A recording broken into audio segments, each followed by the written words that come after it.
Doctor فرحت ہاشمی صاحبہ کے مستند بیانات سننے کے لیے ہمارے چینل قرآنک پلس کو سبسکرائب کریں۔ یہاں قرآن و حدیث کی روشنی میں حقیقی رہنمائی اور روحانی ترقی کے خزانے ملیں گے۔ ابھی جڑیں اور دین کو گہرائی سے سمجھیں۔ نحمدہ ونصلی علی رسولہ الکریم، اما بعد فاعوذ باللہ من الشیطان الرجیم، بسم اللہ الرحمن الرحیم، رب اشرح لی صدری ویسر لی امری واحلل عقدۃ من لسانی یفقہوا قولی۔ السلام علیکم ورحمۃ اللہ وبرکاتہ۔ کہ اللہ سبحانہ وتعالیٰ کی تسبیح کرنے کا کیا فائدہ ہے، اس بارے میں ایک حدیث آتی ہے۔ ابو ذر رضی اللہ عنہ نے عرض کیا، یا رسول اللہ صلی اللہ علیہ وسلم، میرے ماں باپ آپ پر قربان، اللہ عز و جل کو کون سا کلام زیادہ پسند ہے؟ آپ نے فرمایا، جو اللہ تعالیٰ نے اپنے فرشتوں کے لیے پسند کر رکھا ہے، سبحان ربی و بحمدہ، سبحان ربی و بحمدہ۔ حقیقت یہ ہے کہ ساری مخلوق اللہ تعالیٰ کی تسبیح بیان کر رہی ہے۔ قرآن مجید میں آتا ہے، تسبح لہ السماوات السبع والارض ومن فیہن وإن من شیء الا یسبح بحمدہ ولکن لا تفقہون تسبیحہم انہ کان حلیما غفورا۔ ساتواں آسمان اور زمین اور جو کچھ ان میں ہے سب اس کی تسبیح کر رہے ہیں، بلکہ کوئی بھی چیز ایسی نہیں جو اس کی حمد کے ساتھ اس کی تسبیح نہ کر رہی ہو، لیکن تم ان کی تسبیح کو سمجھتے نہیں، کیونکہ ہر ایک کا اپنا اپنا انداز ہے۔ وہ بڑا بردبار اور معاف فرمانے والا ہے۔ سورۃ النور میں بھی اللہ سبحانہ وتعالیٰ فرماتے ہیں، الم تر ان اللہ یسبح لہ من فی السماوات والارض والطیر صافات کل قد علم صلاتہ وتسبیحہ واللہ علیم بما یفعلون۔ کیا تم دیکھتے نہیں کہ آسمانوں اور زمین میں جو کچھ ہے اور فضا میں پر پھیلائے ہوئے پرندے سبھی کے سب یہ اللہ کی تسبیح کر رہے ہیں۔ ہر مخلوق کو اپنی نماز اور تسبیح کا طریقہ معلوم ہے اور اللہ اسے خوب جاننے والا ہے جو وہ کرتے ہیں۔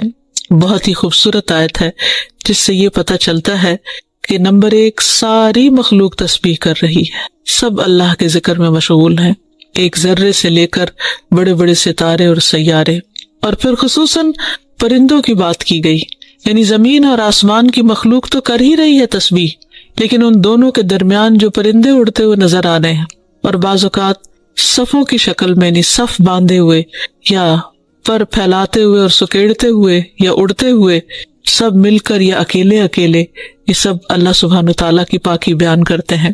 ویسے بھی آپ نے دیکھا ہوگا کہ صبح اور شام کے اوقات میں بڑے بڑے درختوں پر بیٹھے ہوئے ہزاروں کی تعداد میں پرندے یک زبان ہو کر اللہ سبحانہ وتعالیٰ کی تسبیح کر رہے ہوتے ہیں، ذکر کر رہے ہوتے ہیں۔ فرمایا یہ سب اللہ کی تسبیح کرتے ہیں۔ تیسری بات یہ فرمائی گئی کہ ہر مخلوق کو اپنی نماز اور تسبیح کا طریقہ معلوم ہے۔ کس قدر دلچسپ اور خوبصورت بات ہے کہ پرندہ ہو یا چیونٹی ہو یا کوئی بڑے سے بڑا جانور ہو یا ستارہ اور سیارہ ہو، ہر ایک کو تسبیح بھی معلوم ہے، یعنی اللہ کا ذکر کیسے کرنا ہے، اور یہ بھی معلوم ہے کہ اس کا کام کیا ہے، وہ کیوں پیدا کیا گیا ہے، یعنی اس کو اپنے مقصد زندگی کا بھی معلوم ہے، اور پھر اللہ تعالیٰ کی عبادت اور اطاعت کے طریقے کیا ہیں، اس کے لیے کون سی راہیں مقرر کر دی گئی ہیں، یہ بھی اس کو خوب معلوم ہے۔ تو اس میں حیرت کی بات یہ ہے کہ اگر ساری مخلوق یہ جانتی ہے تو پھر انسان کا انجان بننا اس کے لیے کس قدر خطرناک ہے۔ اللہ تعالیٰ نے سب کچھ انسان کے لیے پیدا کیا اور وہ ساری چیزیں انسان کی خدمت میں خوب لگی ہوئی ہیں، لیکن انسان کو جس کے لیے پیدا کیا گیا، انسان اس مقصد کو بھول گیا اور اپنے رب سے غافل ہو گیا۔ تو اس لیے اگر ہم تسبیح نہیں کریں گے تو ہم ساری کائنات سے الگ ہو جائیں گے۔ وہ سب تو اللہ کے وفادار، فرما بردار، تسبیح گزار، اور ہم اللہ سے غافل، یہ دل کیسے گوارا کر سکتا ہے؟ اس لیے زیادہ سے زیادہ اللہ سبحانہ وتعالیٰ کی تسبیح کرنی چاہیے۔ ایک حدیث سے یہ بھی پتہ چلتا ہے کہ چیونٹیاں بھی اللہ کی تسبیح کرتی ہیں۔ جب ایک موقع پر کسی نے چیونٹیوں کو جلا دیا تو اللہ سبحانہ وتعالیٰ نے ان سے یہی کہا کہ تم نے گروہوں میں سے ایک ایسے گروہ کو جلا دیا جو اللہ کی تسبیح بیان کرتا ہے، اور ویسے بھی آگ کا عذاب اللہ کے سوا کسی اور کو دینے کا حق نہیں۔ پھر اسی طرح جو کھانا ہم کھاتے وہ بھی اللہ کی تسبیح کرتا ہے۔ عبداللہ بن مسعود رضی اللہ عنہما بیان کرتے ہیں کہ ہم آپ صلی اللہ علیہ وسلم کے زمانے میں کھاتے وقت کھانے کی تسبیح سنتے تھے، یعنی نبی صلی اللہ علیہ وسلم سنوا سکتے تھے کہ کس طرح کھانا تسبیح کر رہا ہے۔ پھر اسی طرح فرشتے بھی اللہ تعالیٰ کی تسبیح کرتے ہیں، جس کا وہ اقرار خود کر رہے تھے کہ وَنَحْنُ نُسَبِّحُ بِحَمْدِكَ وَنُقَدِّسُ لَكَ، کہ ہم تیری حمد کے ساتھ تیری تسبیح کرتے ہیں اور تیری پاکی بیان کرتے ہیں۔ قرآن مجید میں سورۃ الشورى میں بھی آتا ہے وَالْمَلَائِكَةُ يُسَبِّحُونَ بِحَمْدِ رَبِّهِمْ، اور فرشتے اپنے رب کی حمد کے ساتھ اس کی تسبیح کرتے ہیں، یعنی تعریف بھی کرتے ہیں، تسبیح بھی کرتے ہیں۔ تسبیح کا مطلب ہوتا ہے اللہ تعالیٰ کو ہر عیب اور نقص سے پاک قرار دینا، اور حمد ہوتا ہے اللہ تعالیٰ کی تعریف بیان کرنا، یعنی اس کی خوبیوں پر اور اس کے کمالات پر اس کی تعریف کرنا۔ پھر اسی طرح وہ فرشتے جو عرش کو اٹھائے ہوئے ہیں وہ بھی اللہ تعالیٰ کی تسبیح کرتے رہتے ہیں۔ الذین یحملون العرش ومن حولہ یسبحون بحمد ربہم، جو فرشتے عرش اٹھائے ہوئے ہیں اور جو اس کے ارد گرد ہیں سب اپنے پروردگار کی حمد کے ساتھ اس کی تسبیح کرتے ہیں۔ ایک اور جگہ پر آتا ہے وَتَرَى الْمَلَائِكَةَ حَافِّينَ مِنْ حَوْلِ الْعَرْشِ يُسَبِّحُونَ بِحَمْدِ رَبِّهِمْ، نیز اس دن آپ دیکھیں گے یعنی قیامت کے دن کہ فرشتے عرش کے گرد حلقہ باندھے اپنے پروردگار کی تعریف کے ساتھ تسبیح کر رہے ہیں۔ پھر اسی طرح بعض مواقع پر جب وحی نازل ہوئی تو نزول وحی کے وقت حاملین عرش سے لے کر تمام انسانوں کے فرشتوں نے تسبیح کی، یعنی انسان کی ہدایت کے لیے اتنی بہترین کتاب اتاری جا رہی تھی۔ اور تسبیح فرشتوں کی خوراک بھی ہے، یعنی جیسے ہم انسان کھانا پینا کرتے ہیں اسی طرح فرشتوں کو کسی مادی چیز کے کھانے کی ضرورت نہیں ہوتی، وہ ان کی تسبیح جو ہے وہی خوراک ہے۔ اس بارے میں حضرت عائشہ کہتی ہیں کہ میں نے نبی صلی اللہ علیہ وسلم سے پوچھا کہ دجال کے زمانے میں ایمان والوں کا کھانا کیا ہوگا، یعنی اتنا فتنے کا دور ہوگا اور ہر شخص چھپ جائے گا اور چاہے گا کہ وہ اس فتنے سے بچ جائے، تو پھر وہ کیا کھائے گا؟ آپ نے فرمایا جو فرشتوں کا ہے، یعنی تسبیح، تکبیر، تحمید، تحلیل، یعنی اللہ تعالیٰ کی حمد و ثنا کرنا، اللہ کا ذکر کرنا۔ پر تسبیح کیوں نہ کی جائے؟ کیونکہ اللہ سبحانہ وتعالیٰ نے قرآن مجید میں اپنے حبیب محمد صلی اللہ علیہ وسلم کو بارہا تسبیح بیان کرنے کا حکم دیا ہے۔ فرمایا فسبح بسم ربک العظیم، سو اپنے بہت عظمت والے رب کے نام کی تسبیح کیا کریں۔ پھر ہے سبح اسم ربک الاعلی، اپنے رب کے نام کی تسبیح کریں جو سب سے بلند ہے۔ پھر ہے فسبح بحمد ربک وکن من الساجدین، پس اپنے رب کی حمد کے ساتھ تسبیح کریں اور سجدہ کرنے والوں میں سے ہو جائیں۔ پھر نبی صلی اللہ علیہ وسلم کو ایک اور جگہ پر صبح و شام اللہ تعالیٰ کی تسبیح کرنے کا حکم دیا گیا۔ سورۃ طٰہٰ میں اللہ تعالیٰ فرماتے ہیں سو اس پر صبر کرو جو وہ کہتے ہیں، اور سورج طلوع ہونے سے پہلے اور اس کے غروب ہونے سے پہلے اپنے رب کی حمد کے ساتھ تسبیح کرو، اور رات کے کچھ اوقات میں بھی پس تسبیح کرو، اور دن کے کناروں میں بھی، تاکہ تم خوش ہو جاؤ۔ یعنی خوشی کا راز، اطمینان اور سکون کا راز اللہ تعالیٰ کی تسبیح کرنے میں ہے، جو ذکر کا ایک بہترین طریقہ ہے، اور یہ ایمان والوں کی علامت بھی ہے، کیونکہ قرآن مجید میں آتا ہے انما یؤمن بآیاتنا الذین اذا ذکروا بها خروا سجدا وسبحوا بحمد ربهم وهم لا یستکبرون، کہ ہماری آیات پر تو وہی لوگ ایمان رکھتے ہیں کہ جب انہیں ان کے ساتھ نصیحت کی جاتی ہے تو وہ سجدہ کرتے ہوئے گر پڑتے ہیں، یعنی جھک جاتے ہیں، اور اپنے رب کے حمد کے ساتھ اس کی تسبیح کرتے ہیں اور وہ تکبر نہیں کرتے۔ یعنی یہ ہوتی ہے مومن کی شان کہ وہ اللہ کی تعریف میں کھویا ہوتا ہے، اللہ کی پاکیزگی بیان کرتا ہے، وہ اپنے رب کی قدر کو پہچانتا ہے اور اپنے کوتاہیوں کو اور اپنی غلطیوں کو، اسی لیے وہ اللہ تعالیٰ کی پاکی بیان کرتا ہے اور اپنے قصور کا اعتراف کرتا ہے، اور اس کی زبان اللہ کے ذکر سے تر رہتی ہے۔ پھر اسی طرح یہ ہے کہ تسبیح تمام مخلوق کے رزق کی کنجی بھی ہے۔ اللہ کے نبی نوح علیہ السلام کی وفات کا وقت جب قریب آیا تو انہوں نے اپنے بیٹے سے فرمایا کہ میں تمہیں ایک وصیت کر رہا ہوں، سبحان اللہ و بحمدہ کا ورد کرتے رہنا، یہ ہر چیز کی نماز ہے، اس کے ذریعے مخلوق کو رزق ملتا ہے، تو جو شخص یہ چاہتا ہو کہ اس کے رزق میں کشادگی ہو اسے بھی کثرت کے ساتھ تسبیح کرنی چاہیے۔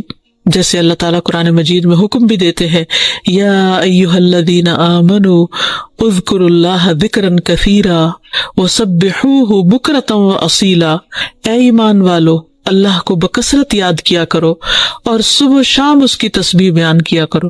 یعنی انسان کو خاص طور پر صبح اور شام کے اوقات میں تسبیح کرنی چاہیے، جس کی تفصیل احادیث میں ہمیں ملتی ہے.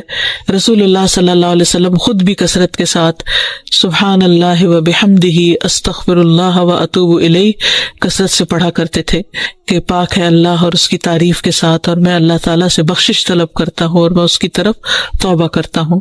پھر اسی طرح تسبیح اہل جنت کی پکار بھی ہوگی، دعواہم فیہا سبحانک اللہم، کہ ان کی پکار وہاں ہوگی کہ اے اللہ تو پاک ہے ہر عیب سے، ہر کمی کوتاہی سے، ہر نقص سے، یعنی تو بے عیب ہے، منزہ ہے. اور یہ اللہ سبحانہ وتعالیٰ کو نہایت پسند ہے، کیونکہ اللہ تعالیٰ نے ہمیں کس لیے پیدا کیا ہے؟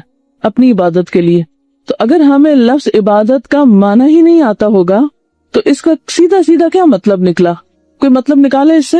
یعنی میرے اس وجود کا مقصد کیا ہے اس دنیا میں کہ میں جس نے مجھے بنایا اس کی عبادت کروں، اس کی عبد بن جاؤں. ٹھیک ہے، یہی ہے نا سمپل سی بات. اور اگر مجھے لفظ عبادت کا مطلب ہی نہیں پتا تو میں نے کیا کمایا، کیا کیا میں نے؟ نفع کا سودا، نقصان کیا. مثلا آپ ایک ایسی مشین خرید لاتے ہیں جس کو آپ چلانا نہیں جانتے، آپ نے پیسے کا ضیاع کیا نا. تو آپ بھی اگر عبادت کا معنی نہیں جانتے، اس کی حقیقت نہیں جانتے، تو آپ نے بھی اپنے آپ کو ضائع کیا، اپنی یہ عمر برباد کی. آپ کی ساری کوششیں، چاہے آپ آسمان سے تارے توڑ لائیں، بڑی بڑی ایجادات کر ڈالیں، بڑے بڑے انکشافات کر لیں، لیکن آپ کی ساری کوششیں کیا ہوئی، کیا رہی؟ واقعی رائے گاہ گئی. مثال کے طور پر یہ پینسل کس کام کے لیے ہے؟ لکھنے کے لیے. اگر آپ اسے جھاڑو دینے لگیں تو اس کا صحیح استعمال ہے، لیکن آپ کا نہیں ہو سکتا ہے کیونکہ تنکے کی طرح آگے سے تو یہ کام بھی لے لیتے ہیں. اس سے جھاڑو تو دلے نہیں گئی اور یہ بھی ٹوٹ جائے گی. مثلاً آپ کو دیوار میں کیل ٹھوکنا ہے، آپ اٹھائیں اس گھڑی کو اور ٹھوکنے لگے، کیا ہوگا؟ یہ گھڑی اس کام کے لیے، اس سے یہ کام لینا کیا ہے؟ پھر بعض اوقات ہم اس طرح کام لیتے ہیں چیزوں سے، جو چیز جس کام کے لیے نہیں ہوتی اس سے وہ کام لے رہے ہوتے ہیں. ایسا کرتے ہیں، لیکن عام طور پر ہم کیا کرتے ہیں؟ پھر اس چیز کا نقصان کر دیتے ہیں. ہم بھی پیدا کیے تھے عبادت کے لیے، لیکن ہم معلوم نہیں کیا کر رہے ہیں. اپنے آپ سے پوچھئے، سوال لکھیے، کیا آپ اپنے وجود یا اپنی پیدائش یا اپنی تخلیق کا مقصد پورا کر رہے ہیں؟ مطمئن ہیں؟ اچھا یہ بتائیے کہ پیغمبروں کو اللہ نے کس لیے بھیجا تھا؟ سمپل الفاظ میں انسانوں کو ان کی زندگی کا مقصد بتانے کے لیے. پیغمبروں نے آ کے کیا کہا تھا؟ ہر پیغمبر نے آ کے ایک ہی سبق دیا، اور وہ کیا ہے؟ جی ہاں، اللہ کی عبادت کرو. پیغمبروں کے آنے کا یہ مقصد تھا نا. اللہ نے بندوں کو اپنی عبادت کے لیے پیدا کیا، پیغمبروں نے آ کر بندوں کو یہ سبق یاد کرایا، اسی کا احساس دلایا. اچھا یہ بتائیے کہ نبی صلی اللہ علیہ وسلم نے مکہ سے ہجرت کیوں کی تھی؟ ہجرت کا کیا معنی ہوتا ہے؟ گھر بار چھوڑ دینا. آپ نے اپنا گھر بار کیوں چھوڑا تھا؟ چلیے آپ تو اللہ کا پیغام پہنچانے کے لیے تھے، تو وہ جو باقی سارے گھر چھوڑ گئے تھے وہ کس لیے چھوڑے تھے؟ باقی سب نے گھر کیوں چھوڑا تھا؟ حضرت ابو بکر نے کیوں چھوڑا تھا؟ تقریباً 200 لوگ تھے جنہوں نے گھر چھوڑا تھا، مکہ چھوڑ دیا تھا. کیوں چھوڑا تھا؟ جی ہاں، تاکہ اللہ کی عبادت کر سکیں. تو اس سے یہ پتا چلتا ہے کہ اگر عبادت کے راستے میں کوئی چیز رکاوٹ بن رہی ہو تو کیا کرنا چاہیے؟ کیونکہ رکاوٹ آ گئی، اب کیا کریں، عبادت نہیں ہو سکتی. تو جس کام کے لیے گھر بار چھوڑنے کا حکم ہے وہ کام پھر کتنا اہم ہوگا یا نہیں؟ یہ جو آپ یہاں تشریف لاتے ہیں گھر بار چھوڑ کر، یہ کس مقصد کے لیے لاتے ہیں؟ تاکہ ہم سیکھ سکیں کہ ہم کس مقصد کے لیے دنیا میں آئے ہیں، عبادت کے طریقے کیا ہیں، عبادت کیسے کی جاتی ہے. یہ بھی اسی مشن کا ایک حصہ ہے. یہ بھی آپ کی ایکٹیویٹی دراصل کیا ہے؟ اسی مقصد کو پورا کرنے کے لیے ہے. کیا جانے بغیر کہ عبادت کیا ہے اور کیسے کی جاتی ہے عبادت کی جا سکتی؟ یہ کیا محض ایک لپ سروس ہے کہ ہم نے زبان سے کہہ دیا یا رب میں تیری عبادت کرتی ہوں اور مجھے بہت پسند ہے عبادت کرنا، اور عبادت کرنا ایک بڑا افضل کام ہے اور بہت فضیلت کی چیز ہے اور بڑے ثواب کا کام ہے؟ اس طرح کے جملے بولنے سے عبادت ہو جاتی؟ عبادت محض بولنے کی چیز ہے یا پھر کرنے کی چیز بھی ہے؟ صرف کرنے کی ہے یا کچھ سمجھنے کی بھی ہے؟ جی ہاں، عبادت کا اگر آپ ڈکشنری میں معنی دیکھیں تو لفظی معنی ہوتا ہے اپنے آپ کو کسی کے آگے جھکانا، پست کرنا، اپنے آپ کو کسی کے آگے جھکانا, چھوٹا کر دینا. لسان العرب ایک ڈکشنری ہے, عربی زبان کی بہت بڑی ڈکشنری. لسان العرب کا معنی ہی کیا ہے؟ عربوں کی زبان. لسان العرب میں عبادت کی جو ڈیفینیشن بتائی گئی ہے وہ ہے اصل العبودیت الخضوع والتذلل. عبودیت کی اصل کیا ہے؟ الخضوع والتذلل, اپنے آپ کو پست کرنا اور جھک جانا, جھکا دینا. جھکنے کا اپوزٹ کیا ہوتا ہے؟ جھکنے کا اپوزٹ کیا ہے؟ بڑا بننا. پست کرنے کا اپوزٹ کیا ہے؟ بڑا کرنا. پست کرنا, جھکنا, اور بڑا کرنا دوسرے معنوں میں استکبار یا تکبر. وقال الذین استکبروا من قومہ, تو یہ جو استکبار ہے قوم کا, یہ دراصل کیا ہے؟ کیا ہے استکبار؟ انکار, چھوٹا بننے سے انکار, بات ماننے سے انکار.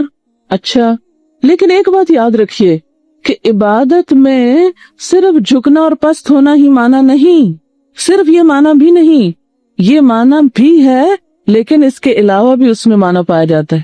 یہ بہت اہم بات ہے, کیونکہ اگر انسان اس کو محض جھکنے کے معنوں میں لے لے, محض چھوٹا ہونے کے معنوں میں, محض عاجزی کرنے کے معنوں میں, تو اس سے بات نہیں بنتی.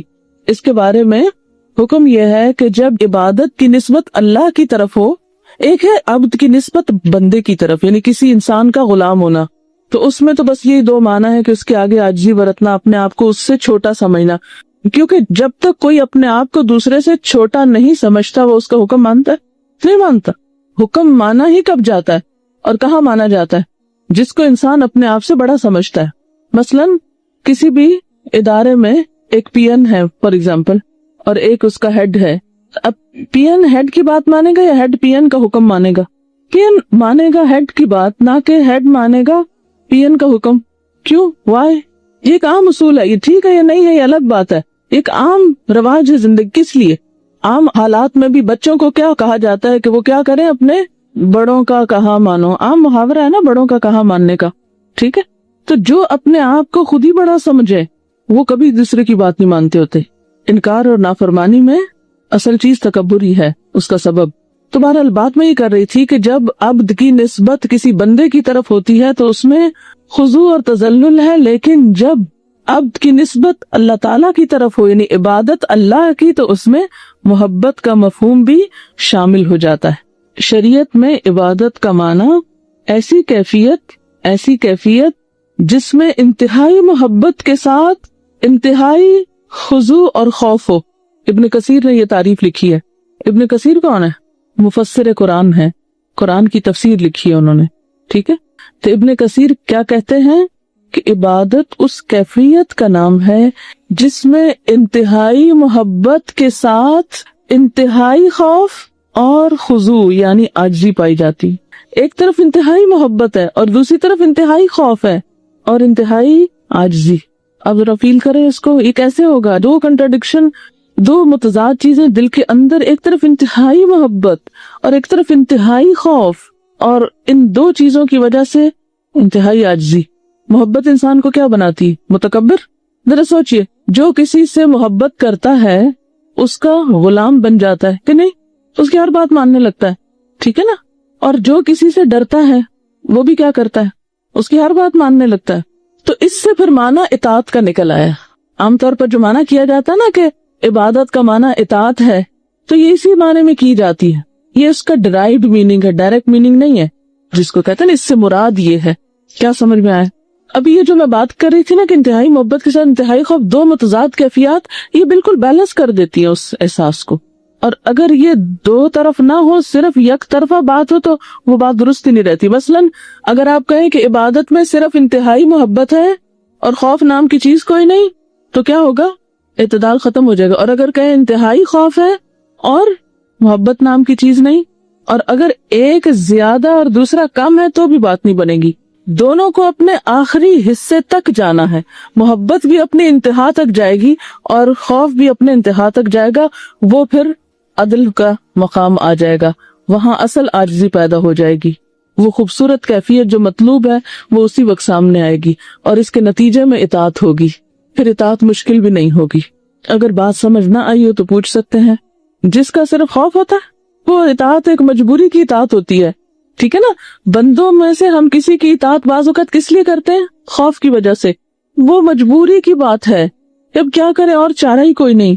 لیکن اللہ کی عبادت مجبوری کی اطاعت نہیں ہے اور نہ ہونی چاہیے. یہ جو آپ نماز پڑھ رہے ہیں محض خوف میں نہیں پڑھیں, محض مجبوری سے نہیں پڑھیں. جو نماز محض خوف سے پڑھ رہے ہیں, کیا اللہ تعالیٰ جہنم میں پھینک دے گا اگر نہیں پڑھیں گے؟ تو وہ پھر عبادت نہیں ہے, وہ صرف خانہ پوری ہے. انہوں نے کسی کا واقعہ بتایا کہ کسی نے سوال کیا ایک عبادت گزار شخص سے کہ آپ اتنی عبادت کیوں کرتے ہیں؟ کیا جنت کی خاطر؟ ان کا نہیں. جہنم سے بچ کے کہا نہیں. پھر کیوں کرتے ہیں؟ تو کہا اس لیے کہ جس کی میں عبادت کرتا ہوں وہ عبادت کے لائق ہے, اس کی عبادت کی جانی چاہیے. سنبھلتا انسان, لیکن جو اصل مطلوب ہے وہ صرف خوف نہیں ہے. اصل مطلوب صرف خوف نہیں ہے. تو بہرحال عبادت پھر کیا ہوئی؟ انتہائی خوف اور انتہائی محبت سے پیدا ہونے والی عاجزی کی کیفیت کا نام, یا انتہائی عاجزی اور انتہائی محبت کے مجموعے کا نام. قرآن پاک میں اللہ تعالیٰ کی عبادت کے لیے کئی لفظ آئے ہیں. عبادت کا لفظ بھی آیا ہے, انابت کا لفظ بھی آیا ہے, انیبو الی ربکم, اخبات کا لفظ بھی آیا ہے, اخبتو, خشوع کا لفظ بھی آیا ہے, قنوت کا لفظ بھی آیا ہے. قنوت کا معنی کیا ہے؟ پڑھ چکے ہیں آپ. کیا معنی قنوت کا؟ قنوت دوام اطاعت کو کہتے ہیں. اب آپ ذرا عبادت کا ایکسپیرینس کیجئے, ذرا تصور کیجئے. آپ نماز پڑھ رہے ہیں, محبت میں اللہ کے آگے بچھ گئے ہیں. نماز پڑھنا کیا ہے؟ محبت کے ساتھ بچھ جانا. بچھ جانا کس کو کہتے ہیں؟ بچھنا کیا ہوتا ہے؟ آپ سجدے کی کیفیت کو آپ ذرا تصور میں لائیں, یہی بچھنا ہے. اللہ کے آگے محبت میں بچھ جانا, اور یہاں عاجزی کا بھی اظہار ہو رہا ہے. یعنی بچھ بھی رہے ہیں اور عاجزی کا اظہار بھی ہو رہا ہے. اور پھر دل میں اگر خوف بھی آتا ہے تو اس میں یہ نہیں کہ اللہ تعالیٰ کو نعوذ باللہ ظالم و جابر ہستی ہیں جس کے آگے آپ ڈر کے مارے بچھ گئے, یہ نہیں ہے. اس کے ساتھ ہی احساس کیا ہے کہ وہ بہت مہربان, الرحمن اور الرحیم ہے. سجدے کی لذت کو پانے کی کوشش کریں, اور یہ ہو نہیں سکتی جب تک آپ ذرا لمبا سجدہ نہ کریں, اور یہ ہو نہیں سکتی جب تک آپ اپنی کوتاہیوں کو یاد نہ کریں, اور یہ لذت مل نہیں سکتی جب تک اندر احساس ندامت نہ ہو, اپنی پستی کا جب تک خیال نہ ہو. نماز کا لطف نہیں آ سکتا. بہت سے لوگ کہتے ہیں نا نماز کا مزہ نہیں آتا, نماز بس ہم پڑھ لیتے ہیں, ایسے ہی پڑھ لیتے ہیں. اس لیے کہ نماز تو اظہار ہے. نماز کیا ہے؟ اظہار محبت ہے. تو جب محبت ہی نہیں تو اظہار, تو پھر روح کا پھیکا ہی ہوگا نا. پھر سجدے کی لذت کہاں سے آئے گی؟ میں مانتی ہوں کہ انسان پہ ہر وقت ایک جیسی کیفیت نہیں ہوتی, ہر سجدہ اتنا تڑپا کے نہیں رکھتا انسان کو, لیکن دن میں ایک دفعہ کم از کم کسی ایک نماز میں, کسی ایک موقع پر سر ایسے رکھے کہ اٹھانے کو دل نہ چاہے. اس کے لیے بھی سوچنا پڑے گا نا, کوشش کرنی پڑے گی. کر کے تو دیکھیں. اور جتنا احساس ندامت ہوگا, میں کبھی سوچتی ہوں کہ ایک وہ دور تھا نا کہ جب انسان کو پتا نہیں تھا کہ زمین کے علاوہ بھی کچھ ہے, سورج چاند ستارے اور بس یہ زمین, بس اتنا ہی پتا تھا نا. اور انسان کا سورج کے بارے میں زیادہ سے زیادہ کانسیپٹ کیا تھا؟ کتنا بڑا ہوگا, کتنا بڑا ہوگا. اور اس کو یہ بھی کچھ صحیح اندازہ نہیں تھا کہ سورج اور زمین کا فاصلہ کتنا ہے. تو اس کے دل میں اللہ کی عظمت بھی بس اتنی ہی ہوگی کہ ہاں ٹھیک ہے وہ روشن سورج ہے اور ہم یہ زمین سیدھی سیدھی بچھی ہوئی ہے اور ہم اس پہ چل پھر رہے ہیں.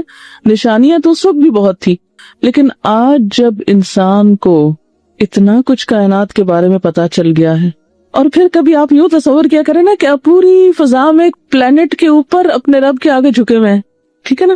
یعنی مثال کے طور پر یہ ایک پلانٹ ہے نا, اور اس پلانٹ کے ایک حصے میں آپ جھکے ہوئے ہیں, اس کے نیچے بھی بہت کچھ ہے, اوپر بھی بہت کچھ ہے, دائیں اور بائیں بھی. تو آپ دیکھیں گے ایک یوں لگے گا جیسے ایک اتنی حقیر چیز اپنا آپ لگے گا کہ آپ سوچ ہی نہیں سکتے. پھر کبھی نماز پڑھ کے احسان نہیں جتائیں گے, کبھی نہیں سمجھیں گے کہ حق ادا کر دیا اب اور کیا کرنا, اور کبھی نہیں کہیں گے کہ میرا یہ کام نہیں ہوا تو اب میں نماز کیوں پڑھوں. حق نہیں ادا ہوتا, یعنی وہ ادھوری رہ جاتی ہے بات. وہ پھر ایک کھانا پوری ہے. جو مقصد ہے نا ہمارے وجود کا, اور جو اس کا نقد انعام ہمیں ملنا چاہیے, وہ نہیں ملتا. ہر عمل کا ایک انعام ہوتا ہے نا, ایک اچھا کام کرے تو انعام ملتا ہے نا, ہر مشقت کا ایک صلہ ہوتا ہے. ان عبادتوں کا صلہ آخرت میں تو ملے گا, لیکن ان عبادتوں کا ایک صلہ دنیا میں بھی ملتا ہے, جس کو نقد انعام کہتے ہیں. نقد انعام کیا ہوتا ہے؟ جنت ادھار ہے, نقد دنیا میں ملتا ہے. کیا ملتا ہے آپ کو؟ کیش پرائز کیا ہے؟ وہ دل کے اندر ایک ٹھنڈک کی کیفیت, اور وہ خوشی کا احساس, اور وہ لذت آشنائی, یہ نقد انعام ہے. جینا تو جینا ہی ہے, لیکن جینے کو پرلطف کر دیتے ہیں. ہر غم سے انسان آزاد ہو جاتا ہے. لا خوف علیہم ولا ہم یحزنون کی کیفیت آتی ہے. چھوٹی موٹی اپس اینڈ ڈاؤن انسان کو تھوڑی دیر کے لیے بے چین کرتے ہیں، لیکن بہت جلد وہ سب سائڈ بھی ہو جاتا ہے. وہ اس دل میں اس چیز کے سوا کچھ ٹکتا ہی نہیں، ہر چیز کو باہر نکال دیتا ہے. یہ کل مجھے کسی نے ایک پیپر دیا، سورج کے بارے میں کچھ انفارمیشن تھی اس پر. آپ نے پہلے بھی پڑھی سنی ہوگی، لیکن اس کو پڑھ کے میری عجیب کیفیت ہوئی تو میں نے سوچا آپ کے ساتھ بھی شیئر کروں گی. سورج زمین سے تقریباً 93 ملین میل کے فاصلے پر، 93 ملین میل فاصلہ. سولر سسٹم ہے نا، سورج کے گرد گھوم رہی ہے، تو ہماری زمین سے فاصلہ اس کا کتنا ہے؟ 93 ملین. جو قریب ترین پلانٹ ہے سورج کے، اس کا فاصلہ 25 ملین میل ہے. سب سے قریب کون ہے؟ سورج کے سب سے قریب پلانٹ کون سا ہے؟ جی مرکری. اس کا فاصلہ سورج سے کتنا ہے؟ اور پھر آپ دیکھیں کتنی ترتیب کے ساتھ گھوم بھی رہے اس کے ارد گرد، سب 25 ملین میل ہے. سورج زمین سے اتنا بڑا ہے کہ اگر یہ خالی ہوتا تو 1.3 ملین زمینیں اس کے اندر سما جاتی. یعنی اتنا بڑا ہے کہ اگر وہ خالی ہوتا تو آپ اتنے بالز جو ہے زمین کے، کتنے 1.3 ملین بالز اس کے اندر ڈال دیتے زمین کے، اس کا پیٹ بھرنے کے لیے. صرف ایک پلانٹ کے مقابلے میں زمین ہماری کیا ہے اور اس پر ہم کیا ہیں. اگر نظام شمسی کے تمام سیاروں کو اکٹھا کر لیا جائے تو بھی سورج تقریباً 600 گنا بڑا ہے. ساروں کو ملا کے ایک سائز کر لیا جائے، ٹھیک ہے نا، سارے پلانٹس جو صرف سورج کے گرد گھومتے ہیں. اور سورج اپنے پورے سولر سسٹم کے ساتھ کس کے گرد گھوم رہا ہے؟ اپنی گیلیکسی میں اس نیوکلس کے گرد گھوم رہا ہے. اور پھر یہ پوری گیلیکسی پھر الگ گھوم رہی ہے، اور ان گیلیکسیز کی تعداد بھی انگنت ہے. تو اگر سارے پلانٹس کو اکٹھا کر کے ایک پلانٹ بنایا جائے تو بھی سورج اس سے 600 گنا بڑا ہے. صرف زمین کی تو بات ہی چھوڑیں. سورج کی روشنی اور حرارت اس کے اندر گہرائی سے خارج ہوتی ہے. اتنی بڑی چیز مسلسل جل رہی ہے، ذرا یہ سوچیں. اتنی بڑی بھٹی، یہ جو ہمیں نظر نہیں آتا نا، سورج نظر نہیں آتا کچھ دیر کے لیے، ہمیں نظر نہیں آتا، ہم آرام کرتے ہیں، ہم سو جاتے ہیں، وہ نہیں سوتا، وہ پھر بھی جلتا رہتا ہے. سورج کی روشنی اور حرارت اس کے اندر کی گہرائی سے نکلتی ہے، یعنی سیلف موٹیویٹڈ ہے. سورج میں جلنے کا عمل زمین پہ جلتی ہوئی آگ سے مختلف ہے. سورج کو آپ ایک بہت بڑا ہائیڈروجن بم کہہ سکتے ہیں. اگر یہ صرف ایک جلتی ہوئی آگ ہوتا تو بجھ چکا ہوتا. سورج کبھی آرام نہیں کرتا. کبھی کبھی اس کی سطح پہ بڑے بڑے طوفان بھی اٹھتے ہیں جو دیکھنے میں گہرے دھبے نظر آتے ہیں. ہائیڈروجن سورج کا ایندھن ہے. ہائیڈروجن کیا ہے؟ سورج کا فیول ہے، ایندھن ہے جس سے وہ جلتا ہے. سورج 1 سیکنڈ میں 4 ملین ٹن ہائیڈروجن استعمال کرتا ہے. آپ کا یہ بلب 100 واٹ کا، وہ اپنا 200 واٹ کا، 500 واٹ کا، تو سورج کتنے واٹ کا ہے؟ 1 سیکنڈ میں اس کو کتنی انرجی چاہیے، کتنی ہائیڈروجن چاہیے؟ 4 million ton. 4 million ton 1 second کے لیے چاہیے اس کو. لیکن اس کے باوجود بھی سورج کی چمک کے لیے 5 ملین سال کا ذخیرہ آلریڈی موجود ہے. یعنی اگر 5 ملین ایئر سورج کو جلنا پڑے، چمکنا پڑے تو چمک سکتا ہے، جبکہ 1 سیکنڈ میں وہ 4 ملین ٹن ہائیڈروجن استعمال کرتا ہے. یہ سب کہاں ہے؟ کون بنا رہا ہے؟ کون کر رہا ہے؟ اور اس نے یہ سب کچھ ہمارے لیے بنایا ہے. ہم فائدہ اٹھا رہے ہیں ان سب چیزوں سے. اور ہم سے کیا کہا ہے؟ سب کچھ لے لو، میرے بن جاؤ. اور ہم سے ایک یہ کام نہیں ہوتا کہ اس کے بن جائیں. پھر 1 گھنٹے میں سورج کے اندر سے جو انرجی نکلتی ہے وہ امریکہ جیسے ملک کے لیے اگلے 1 ملین سالوں کے لیے کافی. سورج سے نکلنے والی انرجی امریکہ کی 1 ملین سال کی ضروریات کو پورا کر سکتی، صرف 1 گھنٹے میں جو انرجی دیتا ہے. اللہ کا رزق تو کم نہیں ہوتا، اس کا دینا کم نہیں ہوتا. اس کے خزانے وَإِن مِّن شَيْءٍ إِلَّا عِندَنَا خَزَائِنُهُ وَمَا نُنَزِّلُهُ إِلَّا بِقَدَرٍ مَّعْلُومٍ. اب آپ خود سوچیں، آپ کائنات میں ہیں کیا؟ آپ کا پتہ کیا ہے کائنات میں؟ پوری یونیورس کو لے، یونیورس کی تو ہم نے بات ہی نہیں کی، ہم نے تو صرف ایک سولر سسٹم کی بات کی. اس سولر سسٹم کا جو سینٹرل پوائنٹ سورج ہے وہ کتنی بڑی چیز ہے، وہ بھی اس فضا کے اندر ہے، ہم بھی اس فضا میں گھوم رہے ہیں. تو سورج کے رب کو جب ہم سجدہ کرتے ہیں تو اس سجدے کی وقت کب ہوگی؟ جب باقی اس کے اندر سچی عاجزی ہوگی. اور سچی عاجزی آتی ہے اپنی کوتاہیوں، کمیوں، گناہوں، کمزوریوں کو یاد کر کے. خود پسندی سے سچی عاجزی نہیں آتی. جب انسان چھوٹا سا کو پر ہلا لیتا ہے تو پھر سمجھتا ہے کہ اس نے تو بہت بڑا نیکی کا کارنامہ کر لیا. چھوٹی سی کوئی نیکی ہم کر لیں، پھولے نہیں سماتے. نیکی کا تکبر لاحق ہونے لگتا ہے کہ ہم دوسروں سے بہتر ہو گئے. تو عبادت اصل میں اپنے اندر کے ایکسپیرینس کو کہتے ہیں، اندر کی کیفیات کے بدلنے کو کہتے ہیں. وہ محض ایک فارم کا نام نہیں ہے، صرف ایک فارم نہیں. فارم کا کیا مطلب؟ صرف ایک شکل نہیں ہے. ہم نے عبادت کس کو سمجھ رکھا ہے؟ عبادت کا لفظ آتے ہی ہمارے ذہنوں میں کیا آ جاتا ہے؟ ریچولز وغیرہ ذہن میں آ جاتے ہیں. وہ نماز پڑھ لوں، جلدی سے میں عبادت کر لوں، فلاں بڑا عبادت گزار ہے. کس کو کہتے ہیں فلاں بڑا عبادت گزار ہے؟ کس کے لیے یہ استعمال کرتے ہیں؟ جو بہت نماز پڑھتا ہو. بس اپنے بارے میں سوچئے، کیا میں عبادت گزار ہوں؟ اگر ہوں تو پھر اندر کی کیفیت کیا ہے، کہاں کھڑی ہے؟ جب اس کی عظمت کو پایا ہی نہیں، اپنی کمزوری کا احساس ہی نہیں، پھر عبادت کاہے کی عبادت؟ اپنے آپ سے پوچھئے اور بالکل سچ بولیے کہ اپنی کمی، اپنی کمزوری، اپنی کوتاہی، اپنے چھوٹا ہونے کا احساس، پست کرنا، کیونکہ عبادت کی تو اصل معنی ہی پست کرنا ہے نا. اپنی پستی کا کتنا احساس ہے؟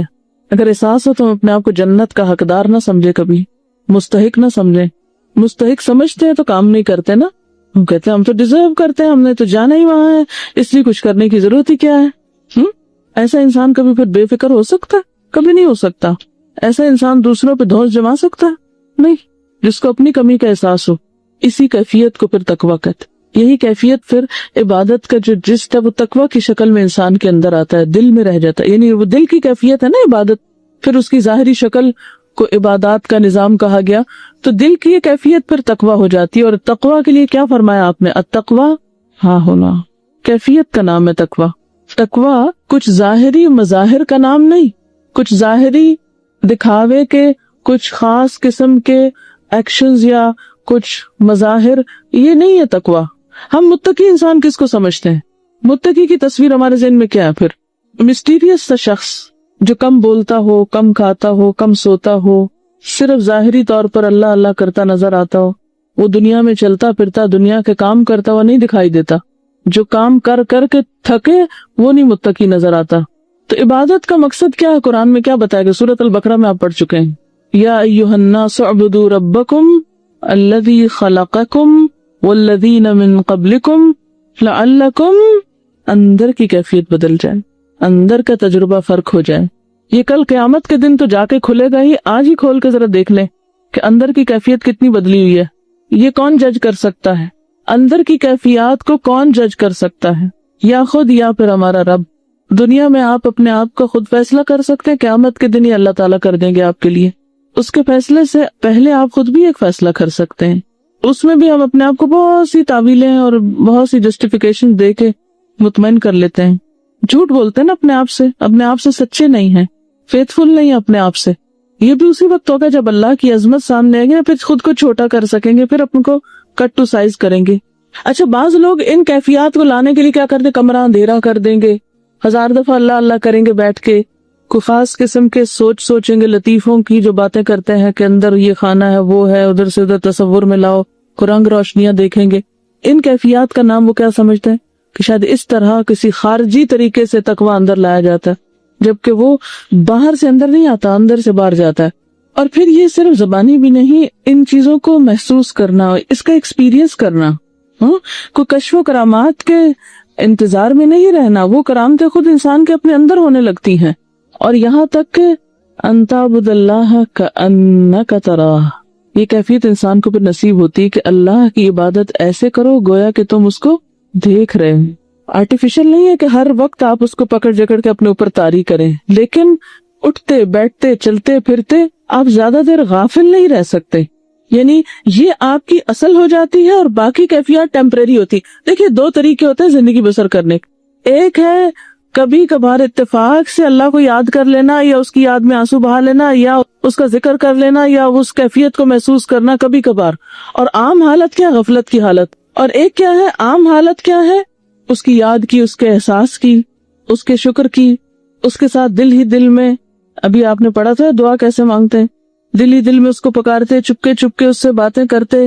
یعنی دعا صرف لپ سروس تو نہیں ہے، وہ ساری کیفیات کا نام ہے جو آپ نے ابھی قرآن میں خود پڑھی. آپ لوگوں کے بیچ میں بیٹھے ہیں، وہ کوئی آپ چیز دیکھ رہے ہیں، وہ کوئی نعمت آپ کو یاد ہے. ہمارے خیالات عام طور پر کیا ہوتے ہیں؟ اگر ہماری مثبت سوچ ہے تو جو ہمیں ملا ہوتا ہے اس کے بارے میں ہم سوچتے ہیں. منفی سوچ ہے تو جو ہمارے پاس نہیں اس کے بارے میں سوچ رہے ہوتے ہیں. تو جس انسان کی سوچ مثبت ہو جاتی ہے پھر جو ملا ہے اس پر شکر گزار ہوتا ہے, اللہ تعالیٰ اس کو اور زیادہ دیتا چلا جاتا ہے. اور جو منفی سوچ رکھنے والا ہوتا ہے وہ غم اور تکلیف میں نقد سزا اس کو یہی ملتی ہے. اصل بات یہ ہے کہ اللہ تعالیٰ کو قریب محسوس کرنے لگے کہ وہ قریب ہے, دعا مانگتے ہوئے بھی قریب ہے, سنتا ہے, قریب مجیب ہے. کوئی بھی کام کر رہے ہو پھر لوگوں کو دکھانے کا شوق نہیں رہتا. کیوں نہیں شوق رہتا؟ وہ قریب ہے, وہ لوگوں سے زیادہ قریب ہے. ان صلاتی و نسکی و محیایا و مماتی للہ رب العالمین. خود بخود پھر یہ کیفیت آنے لگتی کیونکہ وہ قریب محسوس ہوتا ہے. اللہم اغفر لی, یا اللہ مجھے معاف کر دے. جی سجدے کی دعاؤں میں سے ہے اللہم اغفر لی. پہلے اللہ کی تسبیح بیان کر لیں. ایک بدو آیا تھا نا, تو اس نے آپ صلی اللہ علیہ وسلم سے دعا پوچھی تو آپ نے اللہ تعالیٰ کی حمد و ثنا بتائیں کر یہ تو اللہ کے لیے میرے لیے کیا ہے. تو آپ نے اس کو پھر اللہم اغفر لی یعنی بخشش کی دعا سکھائی. تو آپ نے بھی وہی سوال کیا کہ اس وقت پھر کریں کیا؟ سبحان اللہ کر کے تسبیح کر کے اس کے بعد کیا ہے؟ یہ دو کیفیات ہوتی ہیں نا, یا اللہ کی عظمت کا احساس غالب ہوگا تو اس وقت کیا پڑھتے جائیں گے, یا اپنی غلطی کا احساس غالب ہوگا تو پھر کیا پڑھیں گے؟ اللہم اغفر لی.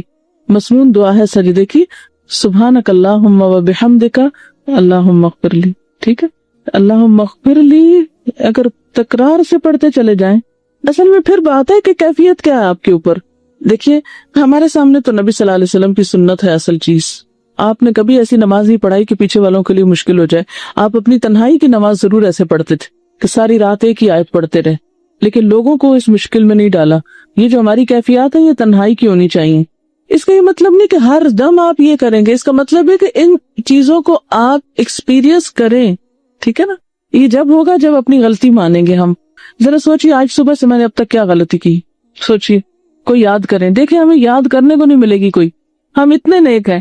یاد کر کے لکھیں ذرا کوئی کیا کیا, کوئی یاد آئی؟ نہیں آ رہی نا. دیکھیں نماز تو اصل میں ہے بھی اس لیے کہ ایک نماز کے بعد دوسری نماز کے بیچ میں جو غلطی ہو جائے اس کو ماننے کے لیے جانا, کنفیشن کے لیے جانا. یہ میں کر آیا ہوں, اللہ تعالیٰ اب بتائیں کیا کروں. تو جب تک احساس ندامت نہیں ہوگا عبادت کی لذت نہیں آئے گی. اصل میں یہ اعلیٰ کیفیات کا نام ہے, اور انسان ہر وقت اعلیٰ کیفیات میں نہیں ہوتا, لیکن زندگی اس طرح نہ گزر جائے کہ کبھی یہ کیفیت آئی نہ اور اس کے بغیر ہی مر جائے. یہ نہیں ہونا چاہیے. یہ کہتی ہے کہ جب متقی کا لفظ آتا ہے میرے مائنڈ میں تو میرے سامنے ایک بہت ریجڈ شخص کی تصویر آتی ہے جو کسی چیز پہ کمپرومائز نہ کرے. دیکھیے ایک عاجز انسان کی کیوں نہیں آتی, آنی تو یہی چاہیے نا, انتہائی جھکا ہوا, انتہائی ٹوٹا ہوا. میں ایک روز سوچ رہی تھی کہ انسان کی قوت اور انسان کا فائدہ اس کے ٹوٹنے میں ہے. جیسے ذرہ ٹوٹتا ہے تو کیا بنتا ہے, کیا بن جاتا ہے؟ ذرے کو جب پھاڑا گیا تو کیا نکلا اس سے؟ ایٹم. ہومیوپیتھک دوا کا فارمولا معلوم ہے آپ کو؟ اس کی ہائی پوٹینسی کیسے بنتی ہے؟ اس کو ڈائلیوٹ کرتے چلے جاتے. ہوتا یہ ہے کہ مثلاً ایک قطرہ دوا اور 99 قطرے الکوہل کا وہ ہوتا ہے ڈائلیوشن اس کو بولتے ہیں, اس میں اس کو 99 دفعہ اس کو جھٹکا دیتے ہیں. اب وہ ایک پوٹینسی بنی. اب کیا کرتے ہیں, اس بوٹل میں سے ایک قطرہ لیتے ہیں اور پھر 99 قطرے الکوہل کے, پھر اس کو جھٹکا دیتے ہیں, پھر اس میں سے ایک پوٹینسی اور بن گئی. پھر اس میں سے ایک قطرہ لیتے ہیں اور پھر جھٹکے دے کے پھر یعنی کہ 3 دفعہ اگر آپ وہ بدل کے آپ کریں گے تو کیا ہوگا, 3 نمبر کی دوا بنے گی. 200 دفعہ کریں گے تو 200 نمبر کی بنے گی. 1000 دفعہ ڈائلیوٹ کریں گے اس کو تو 1000 اور اسی طرح لاکھ تک جاتا ہے. جتنا زیادہ اس کا وہ چھوٹا ہوتا جاتا ہے نا اس کی اصل کوانٹٹی, اتنی ہی اس کی پوٹینسی طاقت بڑھ جاتی ہے, اتنا ہی افیکٹو ہو جاتا ہے. 10 ٹائم دیتے ہوں گے, 10 ٹائم اس کو ہلاتے ہیں, پھر اس ساری بوتل میں سے ایک قطرہ لے کے پھر اگلی میں سے, پھر اسی طرح. اب آپ خود سوچیں کہ جب وہ 1000 یا لاکھویں دفعہ یہ پہنچے گا تو اس میں سے اصل کیا رہ گیا ہوگا, اس کی شخصیت کہاں گئی؟ نہ رنگ رہا نہ ذائقہ رہا. مٹا دے اپنی ہستی کو اگر تو مرتبہ چاہے. تو یہ ہستی مٹانی ہے کہاں جا کر؟ اللہ کے سامنے. یہی خضوع اور تذلل ہے, یہی عبادت ہے. لیکن کہتے نا ان الصلاۃ تنہی عن الفحشاء والمنکر, سمپل سا فارمولا ہے. نماز انسان کو روکتی ہے کس سے؟